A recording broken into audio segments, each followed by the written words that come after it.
Hello everybody, welcome to Totally Tabled. My name is Shaggy, and today I'm just going to quickly run through my first impressions of Speakeasy. I've released close to 3 hours of edited content for this game on the channel. First, I made a members-only first look video where I set up the game for the first time. Then I made an experimental video where I went through the rulebook for the first time and learned the game, showing off, how I go about learning heavy games. And finally, I made my traditional solo playthrough video. So I'm going to assume after all of that you've watched some combination of these videos and you know how Speakeasy plays. I think my main takeaway from Speakeasy is just how surprising of a game it is in numerous ways. Now, I'm just going to go ahead and spoil my thoughts for those of you who only care about what I think and not necessarily why I think it. Speakeasy is great. It gets my highest recommendation. As you might know, I love all Lacerda games, and I love this one as well. From now on, when someone asks me which Lacerda game they should try first, I'm going to recommend Speakeasy. Or I might say something like, well, choose between Speakeasy and the Gallerist, whichever theme fits your fancy. When it comes to solo play, I am definitely going to recommend Speakeasy. Without a doubt, Speakeasy is now my favorite solo Lacerda game. I think it's a great place to start with heavier games, and I think it's going to be the favorite Lacerda game for a lot of gamers, both solo and multiplayer. For me, that honor still goes to Kanban EV, and I'll explain why in just a little bit.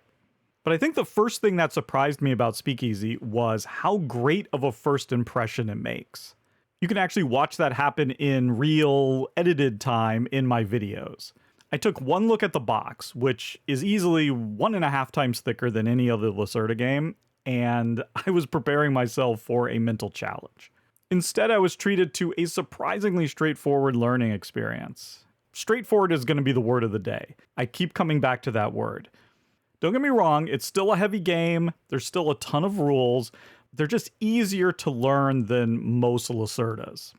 In the very first episode of my members-only podcast, Table Talk, I go on let's call it a rant, about why I don't think making a good first impression is important. A lot of my absolute favorite games make terrible first impressions. Take Voidfall, for instance. Despite having a great rulebook, the learning curve is just brutal.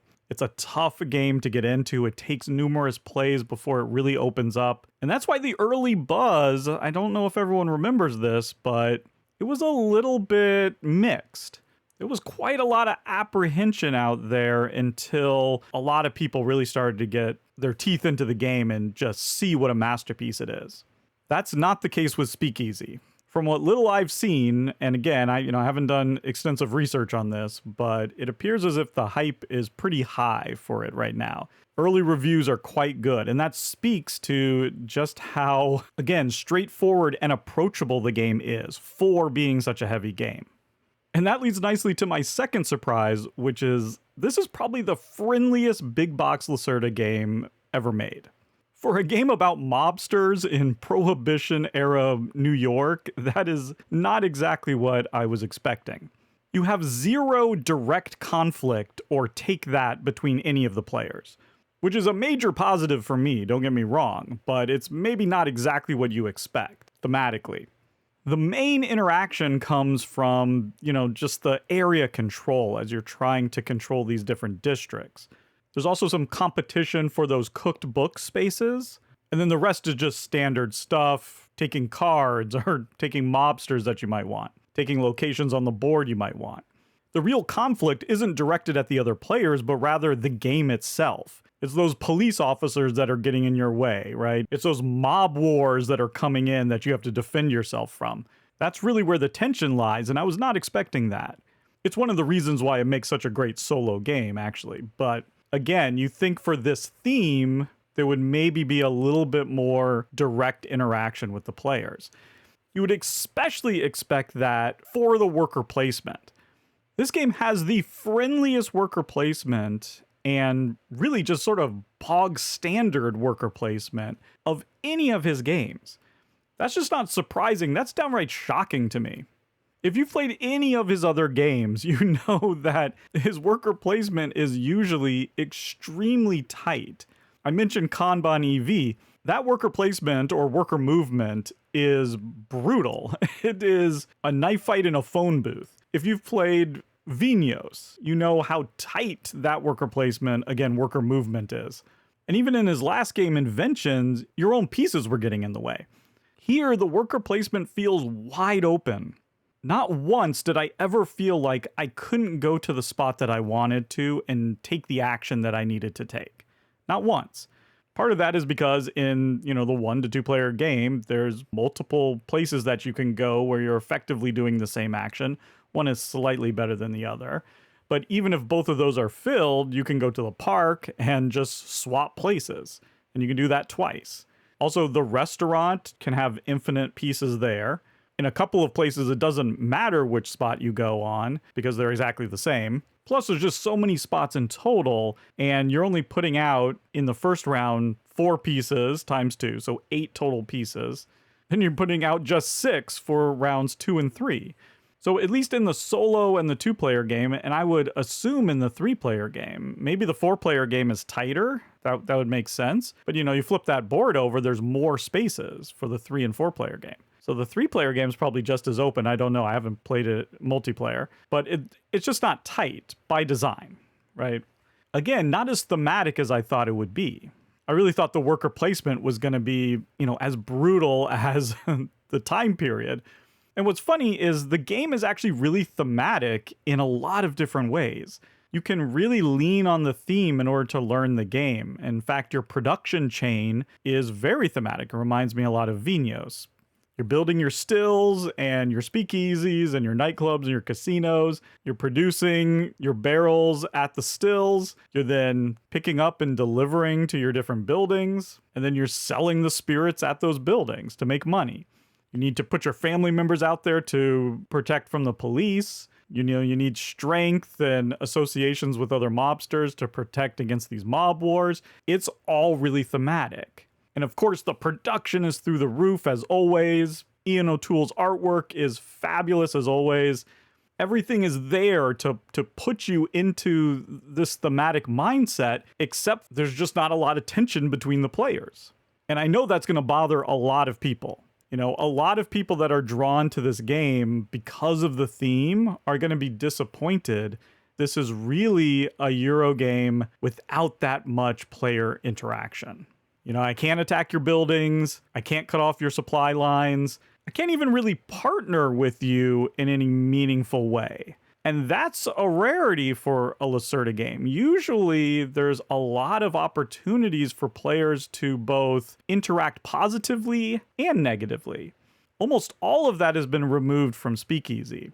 Now, the result of that is, again, a lot easier to learn and a lot smoother to play. You have a lot more control, but with all that conflict gone from the table between the players, it makes for a kind of pleasant experience, a surprisingly pleasant, easygoing kind of game, at least in my opinion.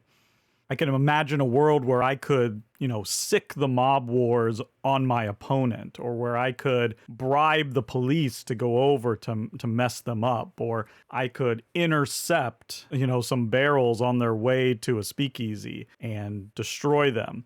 I can imagine all these little things that I could do to add some more direct competition here and maybe fit the theme a little better, but all that's not here.